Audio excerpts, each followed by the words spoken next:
So I guess you guys have been waiting patiently for a long time. Let me call on stage Sundar Pichai.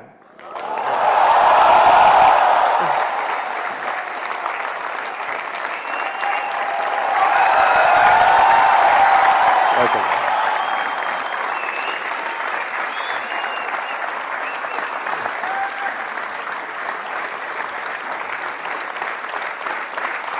Thank you.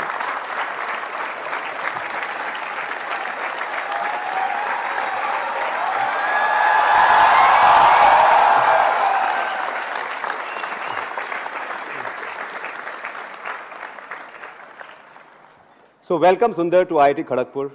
As you can see, you don't need much of an introduction here. You're a rock star on campus. We have over 3,500 students here in the amphitheater and outside. Hopefully they're not Waiting too for you, warm. to hear It from looks you. hot there. Yeah. So tell us, I mean, how does it feel to be back at IIT Kharagpur after 23 years? I mean, it is, last time I left, I was making my way to the train station. I was pretty sad to be leaving college. It was an amazing 4 years. I haven't been back since then, so it's, it's extremely nostalgic. I had a chance to come and go back and see the hostel and the wing Beat Up West in Nehru Hall, where I stayed. And I can see there are a few Nehruites out there. But it's been phenomenal to come back. Did you ever imagine that you would be here 23 years later, sitting in an amphitheater like this in front of 3,500 students? No, definitely not. I was, I think, as most people here know, getting into IIT is hard work. And so when I came to college, I was just looking to have a good time. It was a great 4 years. So I hadn't thought that further along. But it's definitely great to be back here. Okay. Well, we have a few pictures of yours from the time you were at Kharagpur. Can we play those pictures? Yeah. What do you say? I guess that's my wingmates from Beat Up West. We literally didn't have cameras or phones back then, so it was a pretty. We have very, very few photos from them. So yeah. And the second photograph, please. Do you remember this? I'm not fully sure which is it. Harry's or Harry's? Yeah, there you go. It's a place where we all used to get together and eat, and so that's a picture from there. What was the mess food like at that time?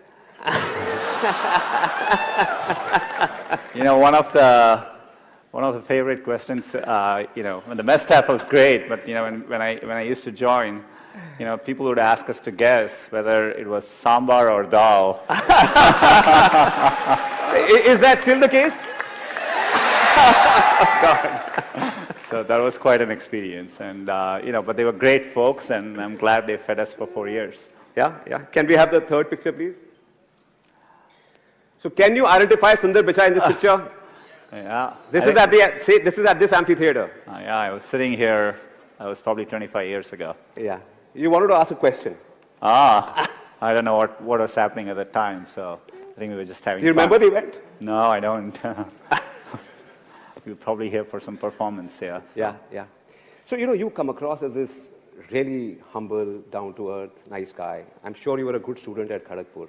But I'm sure there was another side to you as well. Right? There is to every IITian. Did you ever bunk classes at IIT? The morning classes? Of course. I think it's the rite of passage of going through college. I had, I have to say I worked hard, but we did have our share of fun as well. Did you get ragged? It was pretty mellow. I definitely remember, when I started, hopefully it has gotten better by now. But we had a few things. I don't know whether you still have. At the time we used to have something called a CG change. I don't know whether you guys still do. It stands for center of gravity change. So you as a freshman, you lock your room and you go out and you come back, and the room doors aren't open, but everything inside your room has been rearranged. Wow. And they do it by putting sticks in and all your clothes. They've rearranged even the furniture. So it's quite a shock when you open your room door and you walk back in to see your entire room has been rearranged. So we That had must have been crazy. I mean, as a freshman. Yeah, it was quite an experience. I don't think that was as bad as, maybe a couple of weeks into being here. I came from South, I came from Chennai. I had learned Hindi in school, but I never spoke it much. Just listening to how people were speaking, I just thought you address people this way. So one day there was someone in the mess, and I had to call him. I called him Abe Saleh. That's how, in my first couple of weeks, I thought you call people that way. It was quite,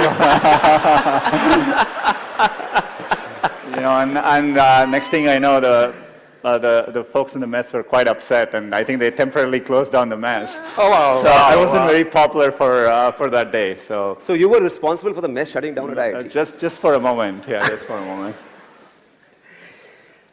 You met Anjali at IIT, Kharagpur? Yeah, Anjali is my wife. She was my classmate.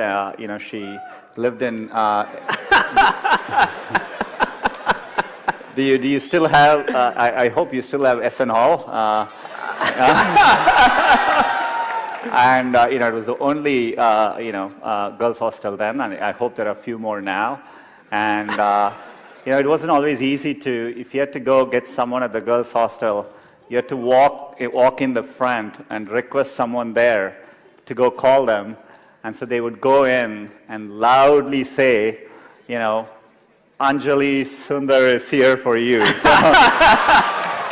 So it wasn't exactly a pleasant experience, but Does it still work like that, or you guys use technology? I guess it's moved on by now. Yeah.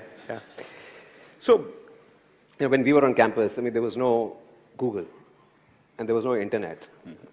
So how have things changed? You've come here after a long time. Do you see a difference between then and now? Of course, I come to India regularly, and the rate that Rajan spoke about it, the rate at which things are progressing, at least digitally, has been phenomenal, and you see it in every way. Of course, we didn't have phones there. I remember waiting for a long time to get the first rotary phone in our home, and it was a long wait to get that. Didn't have access to computers growing up. Saw the first computer here for a little bit. We had to book time at the computer center. Book time, carry floppy disks. And floppy disks, It's a very different world. So, clearly the progress has been phenomenal. Mobile is an amazing revolution for India. You have over 300 million smartphones. So you see the change, palpably, across everything I interact with. Though I have to say, walking into Nehru Hall, looking at my dorm, it still looks exactly the same as it did 25 years ago. So some things don't change, which is for the good, I guess. Right. As you know, we have so many students here, and we asked them to send their questions, and we got about 1,200 of them. So we've chosen a few, for you to answer. So if we can move to the first student, Sheikh Muhammad Samir. Can we have your question, please? Yeah, over there, in that corner. Sheikh Muhammad Samir. You must have sit here, so you know how glad we all are about you. Every student is anxious about your replies, and professors are happy that a student of theirs is in such a position. I want to ask, every student aspires to be in a respectable position. So when did you feel that you reached a checkpoint? When did you feel, I'm going to change from an alumnus to a distinguished alumnus? I don't get to make that decision. I think it's a decision by the faculty here. I think I always approached it as I look to do something I really like doing. I'd always wanted to build products, and in my life, getting access to computing made a big difference. And so I've always wanted to work on computing, build computing products which could reach many users. And that's what I've been focused on. And so I think it's an end result of that. So. Okay, can we have another question from Chiranjeev Singh Rathore? Yeah, over there. Hi, sir. Sir, my question was, we are students, and you are very humble, but there must be some crazy things you've done when you were in campus. So any of those memories? What was the craziest thing you did at IIT Kharagpur? You mean crazier than calling somebody Abe Saleh in the gym? I mean,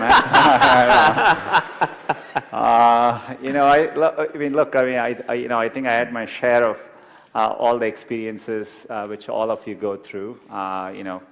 Staying late in the nights and missing classes in the morning. But overall, we had a very, very good group of folks. Living in a campus like this, you come away from home far away for the first time. And my best memories are with my wingmates. You develop close friendships, and visiting this trip in Bangalore, I got to see a few of my old Kharagpur classmates. So good memories. Oh, wow. So shifting gears a bit, 10 years after you left IIT, you joined Google. It was 2004 or 5? 2004. Yeah. And 10 years later, you were running Google, the world's most innovative technology company, right? The Google products just grow on you. Google Search, YouTube, Android, Maps. What is it that drives innovation at Google? I think we've always had an ambitious approach to it. We call it internally as 10x or moonshots. We try to work on things which, the criteria we think is we want to work on things which people will use every day. Mm-hmm. It will apply to billions of people, and it solves a real problem for them. So that's the bar. So anything we try to do, we think of it that way. And so we aim high. We try to use deep computer science to anything we approach so that we can have a differentiated approach to solving it. And you want to aim high enough that you fail, a few times. I think that's the natural part of the process. In fact, Larry used to say, if you work on really difficult things, you're better off because you have no competition. Others aren't working on that difficult a problem. And even if you fail, you end up doing something great in the process. And so I think that's the philosophy which has guided us all through these years. So you don't touch anything which is not relevant for at least 1 billion users. We think, if the product is successful, that everyone should be able to use it. It applies to everyone. And Maps is a good example of it. If you think about it, understanding the world around you is a real human need. It applies to everyone. So we tend to focus on those kinds of problems, and that's what drives this. You've been talking lately a lot about machine learning and AI. AI was talked about even 25 years ago when I was at IIT and when you were at IIT. What has changed in the last 2 or 3 years? Why has AI become suddenly, and machine learning suddenly become the new buzzword? I think the biggest advances you're seeing is largely due to two things. The techniques which we use in deep learning, deep neural networks, have been around for many years. But early on, they weren't that effective because you just didn't have the computational power to run these algorithms. Just for the past many years, the computational power has dramatically increased. So when you run deep learning on the latest computation, and with access to better data, you get dramatic breakthroughs. So for example, we recently launched Google Translate, and this is machine translation, and using our deep learning systems, the translation quality improvements just in the last year is bigger than what we've seen in the past 10 years cumulatively. Wow. So it tells us that the ability for computers to do these kinds of tasks, be it image recognition, speech recognition, voice recognition, it's really hitting a tipping point. So I think we are definitely in a point of inflection, and we are investing a lot as a company here. And I can't wait to get these benefits to as many users as possible. I think it'll really drive the next wave of computing. Excellent. You were in Bangalore. You met startups in Bangalore. And I heard you say that there's nothing really missing as far as startups in India go. They're as good as startups elsewhere in the world. But there's one thing which sort of, we also invest in startups, and we face this problem as well ourselves as a company, that the Indian market is not large enough to invest a lot in technology. So, so how do you, in a situation like this, compete with MNCs, which have large investments in technology? No, I think it's a good question. I think part of the problem is in India, the potential is there, and the market is developing. I think it'll take a few more years for it to fully realize the potential. For all its potential, we get excited about smartphones, but we are talking a number of 300 million in a country of 1.3 billion people. Yeah. And not all of them have good connectivity as well. So I think the digital market is still developing, and so that's the problem you run into. And so as companies getting built here, it's difficult to scale across India and reach that full potential, which gives you the resources to go compete internationally. But I think it's just a moment in time. Hopefully Indian companies are more thoughtful about, when they build stuff, also targeting similar areas like Vietnam and Indonesia and Thailand. I think those markets are developed, and and the same products would work in those markets as well. So I think they need to set their sights a bit bigger. But it's a good question. But I think the trend lines are strongly in the favor. I think every year I can see the rate at which things are changing. So in about 3 to 4 years, I'm pretty convinced, at least in a 5 to 10 year time frame, that there will be big global, software companies coming out of India, and we will be very used to it. So when these guys graduate and when they want to build the next Google, they should build for the international market as well and not just for the Indian market? Yeah, I mean, I would aim big, and I definitely think you can build from India, and we see that at Google, increasingly there are things which we think about building for the Indian market, but which we think will apply globally. Yeah. So we are here sitting at IIT Kharagpur, and technology, as we know, is disrupting everything. It's disrupting education as well, right? Elementary education, even higher education. Today, you can get access to the best courses offered by the best universities in the world online, right? Mm-hmm. You can get access to courses from Stanford, MIT, everywhere on your desktop, right? So in a situation, and there are 5,000 engineering colleges in India and many other institutions. So what is sitting where you are, what would you recommend to them? How should they be looking at education? How should they be thinking about education going forward? I think, it's one of the great things about India is this tremendous interest in education. People talk about it all the time. Most parents aspire for this for their children. And so I think it's a great foundation we have as a country. I think education needs to evolve and change just like with everything else. In my experience growing up here, I think there's a lot of emphasis on, spending time on the books and, learning things academically. Yeah. I think, working the real world, I would say, it is important to be well-rounded. It's important to, try different things, take some risks.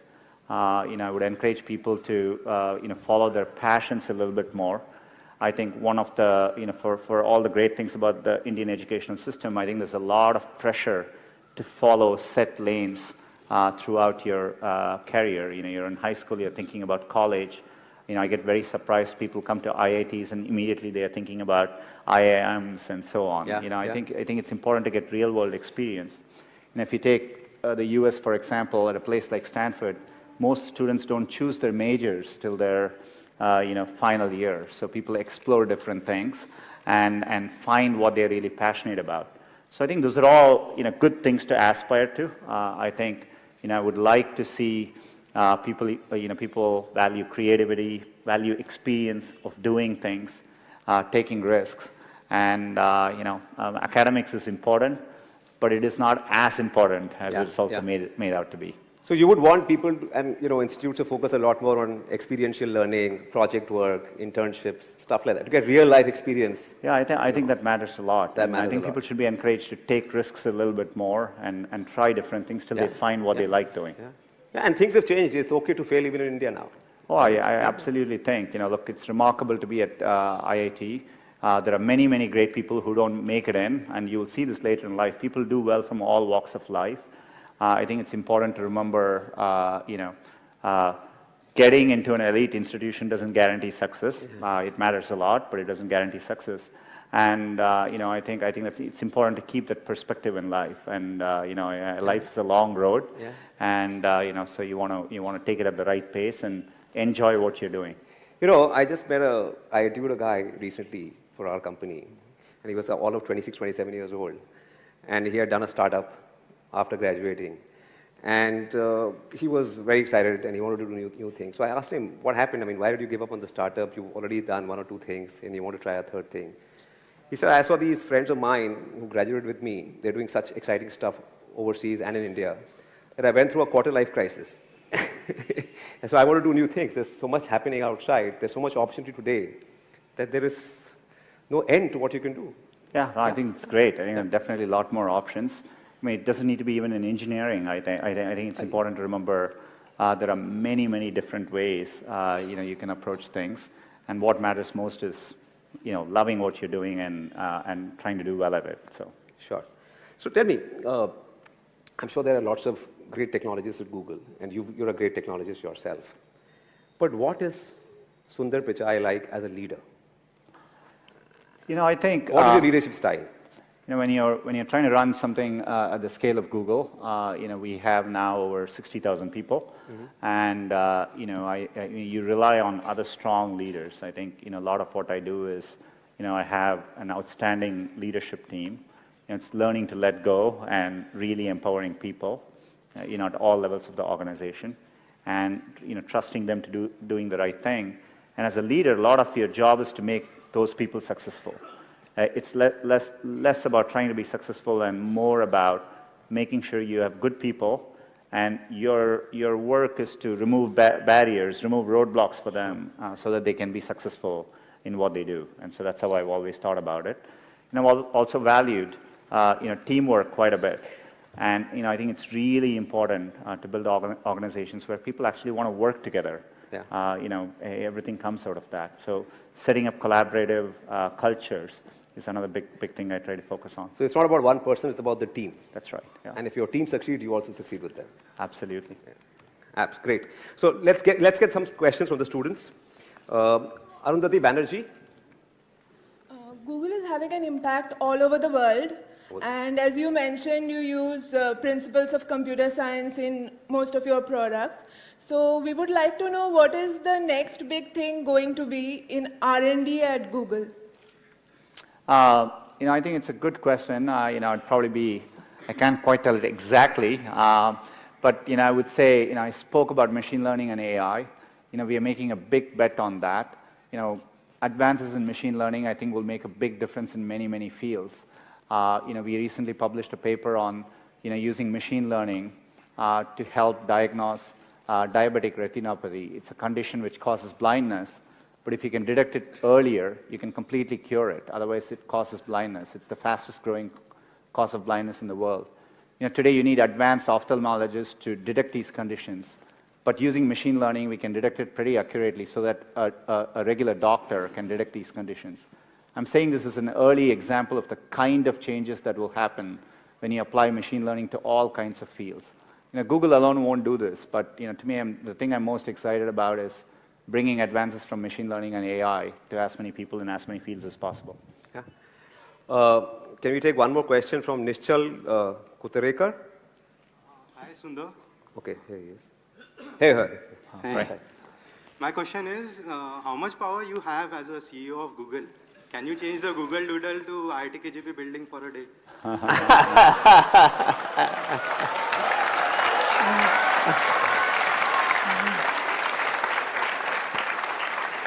I'm going to send a message to the team.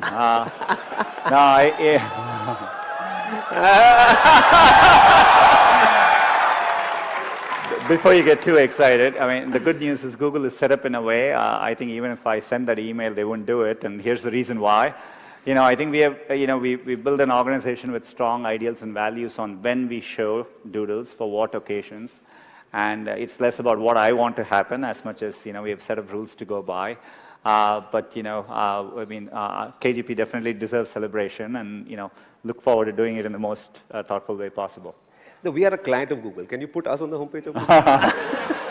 There you go. That's why we are thoughtful about these things. Great. So, okay. Can we go to Sankalp, please? Oh, Sankalp is here right behind us. Yeah. Hello, sir. Wow.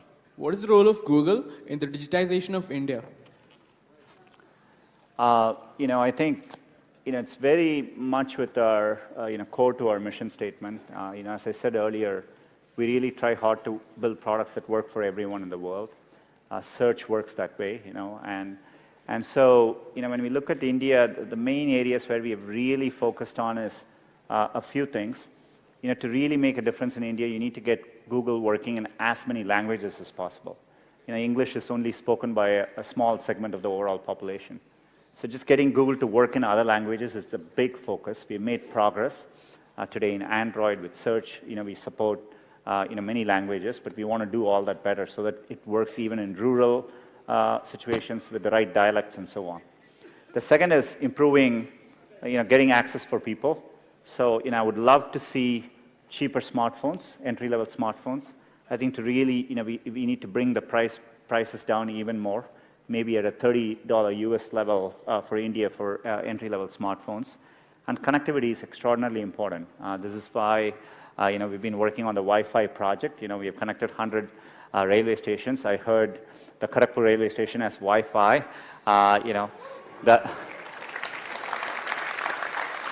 Though my memories of Kharagpur railway station, you asked about ragging, I was made to carry luggages for incoming seniors. It's a long platform. But we are focused on bringing connectivity too, and we do programs like Internet Sati, where we are training rural Indian women on using the internet. Still, there's a massive gender gap between women and men in terms of using the internet, especially in rural areas. So we are targeting a lot of these programs. Yesterday I talked a lot about bringing small, medium businesses, the local merchants online, which will make a big difference as well. So are you working very closely with the government also on the Startup India initiative? One of the exciting things I found about India is you can actually do very effective public-private partnerships. Yeah. That model doesn't always exist in every country we work with. But I think, we are big supporters of the Digital India program, and we've done very successful partnerships. The Railways project, this is in partnership between Google and RailTel, and that's why we've been able to bring Wi-Fi access to many, many places. And we're always looking to partner. If you look at Aadhaar and UPI and how we partner with the NPCI, and we are working on digitizing payments, and so we tend to form these public-private partnerships, and I think they work very well. Yeah, great. So when do you think India will catch up with China on the digital front? Forget about everything else. I think the goal should be a bit different. I think I'm absolutely, with full certainty convinced that India will be a global player in the digital economy, and it'll be competitive with any country in the world. So I've always felt that, and I think you have all the foundations. When I've said this before, when I interact with startups in India, I find them world-class in terms of how they approach things, the entrepreneurs I run into, how they build products, and so I'm absolutely confident of it. I think there's a timing issue, but I think we are growing well as a country. I think we need to stay at it, continue doing all these things, and it'll take a few more years, and we'll get there. Right. So, for a lot of the students here, you are their role model. They idolize you, right? A lot of them would give a lot to be in your shoes. So, I'm sure growing up, you had to work hard in school. You prepared for IIT, then you got into IIT. You spent 4 years here. You went overseas. A lot of people in IIT dream of going overseas for an education. So what are some of the tips that you would like to share with students out here? I think I kind of answered it earlier. I would really encourage people to, I think there's a lot of pressure in today's system. I get surprised people start preparing for IIT in their 8th grades, and that's a bit shocking to me. I hope as people are approaching things, they are really taking the time to doing things in a deeper way, understanding things deeper, learning by doing things. And I think it's important to remember it's a long road. Setbacks actually don't matter. I think a lot of times when I was younger, people would say, this person didn't get into this college or something, and that's the end of the road. I mean, life is so different from that. And so I think it's important to, keep your hopes, keep your dreams, and try to follow them. And I think most of how life plays out is up to you, not up to what happens outside of you. And I think it's important to keep that in mind and take the long-term view. So you can get a lot of C's at IIT and still make it big in life? You can get a lot of C grades at IIT and still make it big?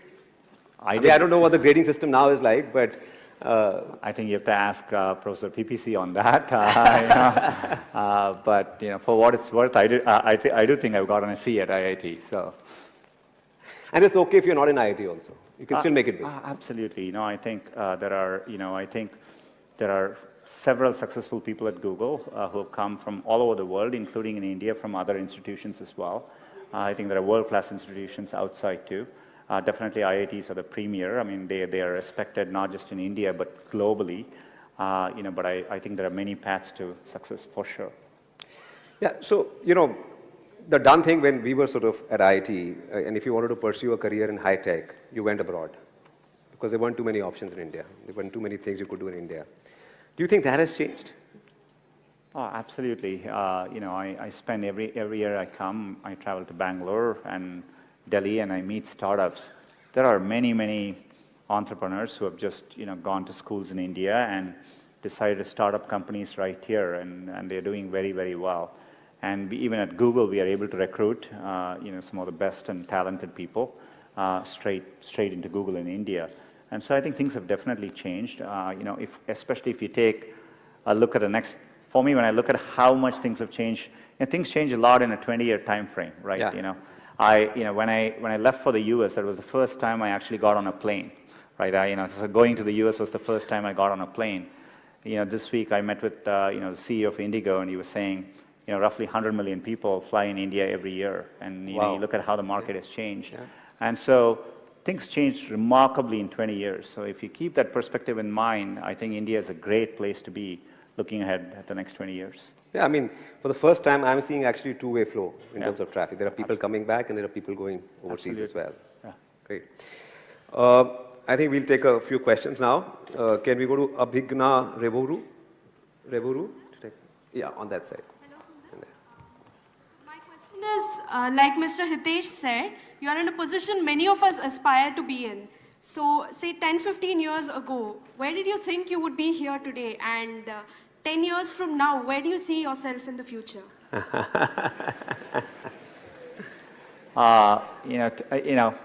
10-year shifts are really big. Just so you understand, in the 80s, mid-80s, the personal computers came into being. 10 years later, the internet came into play. 10 years later, smartphones came into play. So in 10 years, things shift around so much. I'm not sure what I'll be doing in 10 years, but the thing which still keeps me going is the desire to build products which will be used by billions of users and makes a difference for them. Hopefully, I still have a chance to do that 10 years from now. Ah, great. Naman Gupta, can we take a question from Naman Gupta, please? Hi, Sundar. What's your advice for a student of mathematics like me who is not studying core computer science? How can I get a job at Google? How can we work at the dream company Google? So how many people here want to work for Google? Yeah. Wow. Maybe we should open a campus in Kharagpur. The good news I would have for you is, mathematics is foundational. Earlier I talked about machine learning. If you look at what machine learning is, a lot of it is just, most of the, to do real improvements in machine learning algorithms, it's all mathematics. In fact, I think it's easier to train a good mathematician, train them on the computer science needed to become a machine learning expert than the other way about. So, I actually think you're on a good path, so keep doing it. Thank you. Okay, I have a question from Shaurya Kumar, who could not be here today. Yeah. Can you tell us what you remember from your job interview at Google way back in 2004? I interviewed at Google on April 1st, 2004, which is April Fool's Day. And Google had just announced Gmail, and it was invite only, and so but people weren't exactly sure whether it was an April Fool's joke. And so I remember doing my interviews during the day, and people kept asking me, "What do you think of Gmail?" But I hadn't had a chance to use it. I thought they were, it was an April Fool's joke. So my first 3 interviews, I couldn't answer it well because I didn't use the product. It was only in the 4th interview when someone asked me, "Have you seen Gmail?" I said no, and so he actually showed it to me. And then the 5th interviewer asked, what do you think of Gmail? And I was able to start answering it then. So the final 4 interviews, I actually told them about what I think of Gmail and how to improve Gmail. And that's my interview experience like. Somebody in the middle also took me to have ice cream in the middle, which showed me Google was a very, very different place as well. So that was how my interview process went. But is it true that everyone at that time was interviewed by Larry Page as well? I was one of the first people, I think, I joined Google when we were over 1,000 people.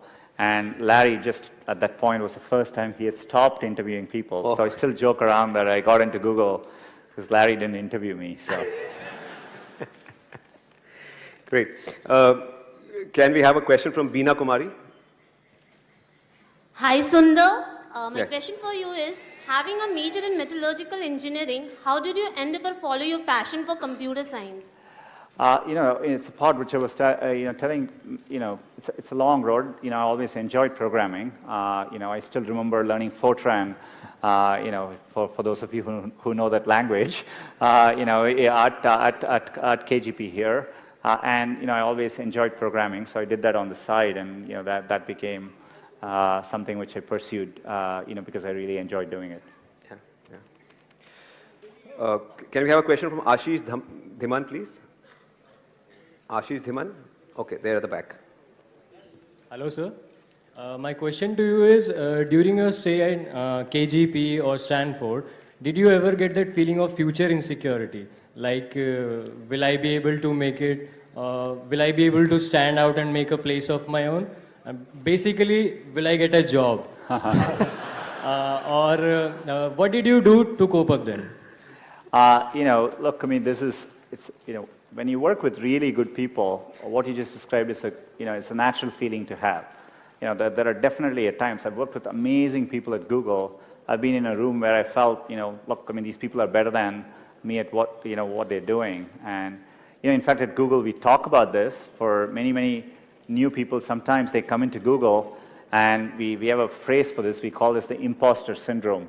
People commonly say, well, I don't belong here because, people around me seem very, very good. And I think any elite institution, I'm sure it's true at IIT here, you're always surrounded by very good people, and I think there are moments when you feel what you just described. Yeah. I think it's natural.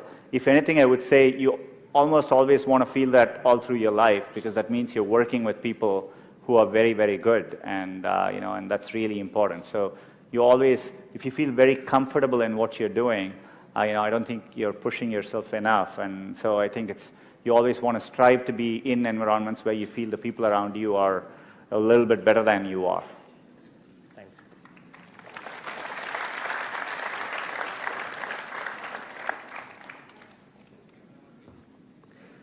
Is Somama Paul here? Yeah, okay. Hello, sir. Sir, my question was, being a first-year student, this question has always troubled me, that how can we make the most of the 4 or 5 years we spend in the campus, because there are so many activities and avenues we can actually engage ourselves in. Hopefully, I remember having a lot of free time, at least when I was at IIT.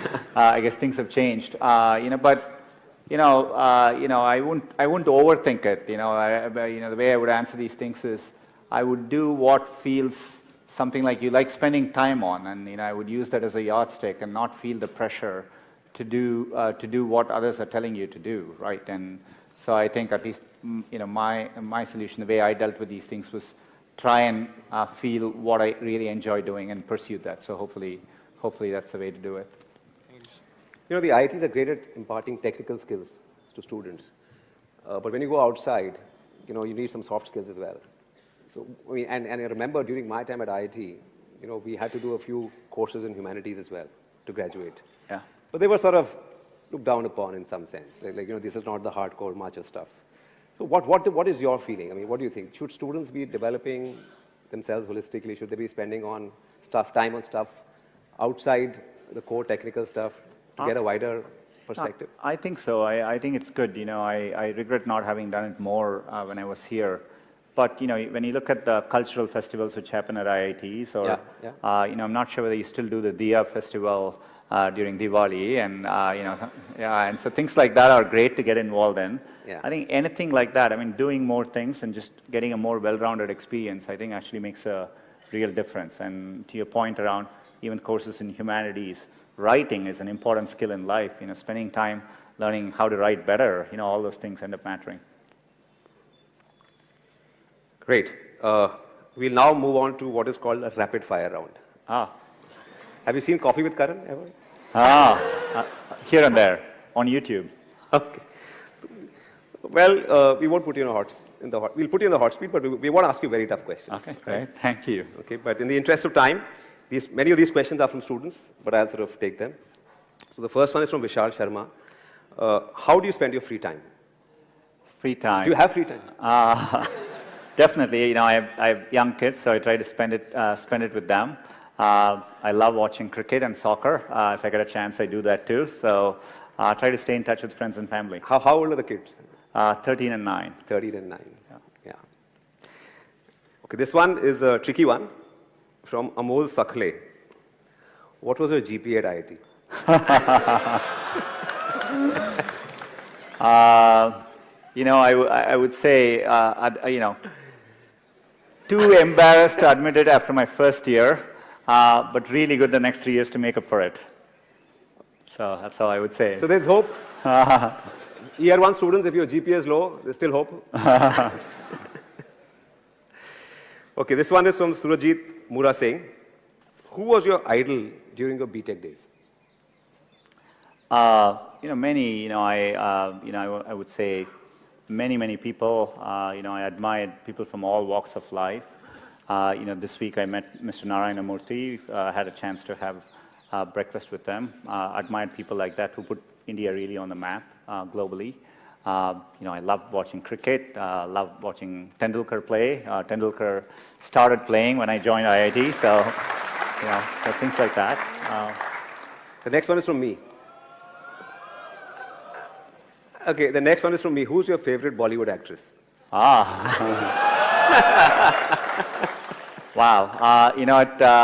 At Google, I had a chance to host and interview Deepika Padukone and Shah Rukh Khan. And,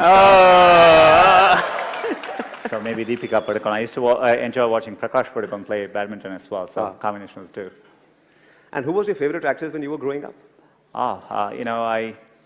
Favorite actors? Actress growing up. There were many. I can choose. Do you have a poster in your room? I don't want to comment on posters and what happens in college dorm stays there, right? So. Great. Okay, this one is from Ankit Kumar.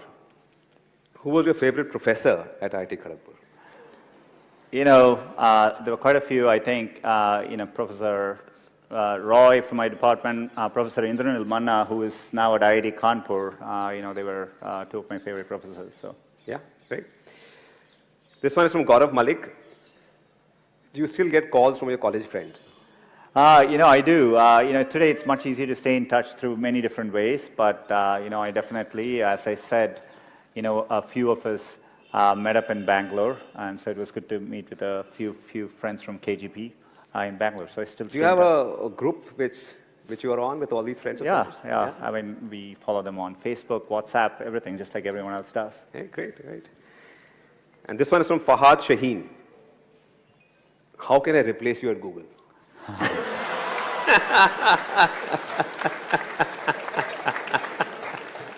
I would tell him, be careful what you wish for.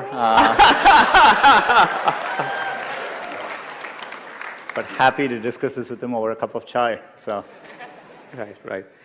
And of course, you've been, I heard you say that Gavaskar was your favorite cricketer when you were growing up. And you used to listen to the commentary on radio. India versus West Indies. Yeah. Gavaskar used to score hundreds in the Windies against those fast bowlers. And of course, you mentioned Tendulkar as well, right? But who's your favorite cricketer today? Do you follow cricket? I follow cricket, and I don't get as much time as I used to, but they keep making the game shorter and shorter. So it gets easier to follow. I definitely follow cricket. Like with everyone here, I think watching Kohli through the last year has been incredible. So. I didn't think somebody could have an average above 50 in all forms of the game, Test cricket, one days, and T20. So it's been phenomenal to see. And were you a cricketer yourself? Did you play while you were at... And not very good. I couldn't even make it to the KGP team, so sorry. Okay, great. I think Sundar, it's been awesome talking to you. Thank you for taking the time out to be here with all these students. I'm sure they'll go back a lot more inspired. Right? One last request. Can we have a selfie with everyone? Oh, absolutely. Well, thank you so much for taking the time and waiting here, and it's been a great day. Thank you. Okay. Okay. Is it okay? All right. I'll just click a few.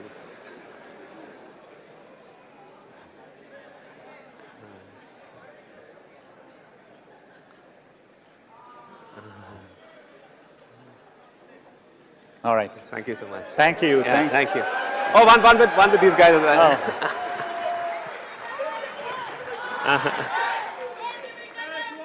Oh.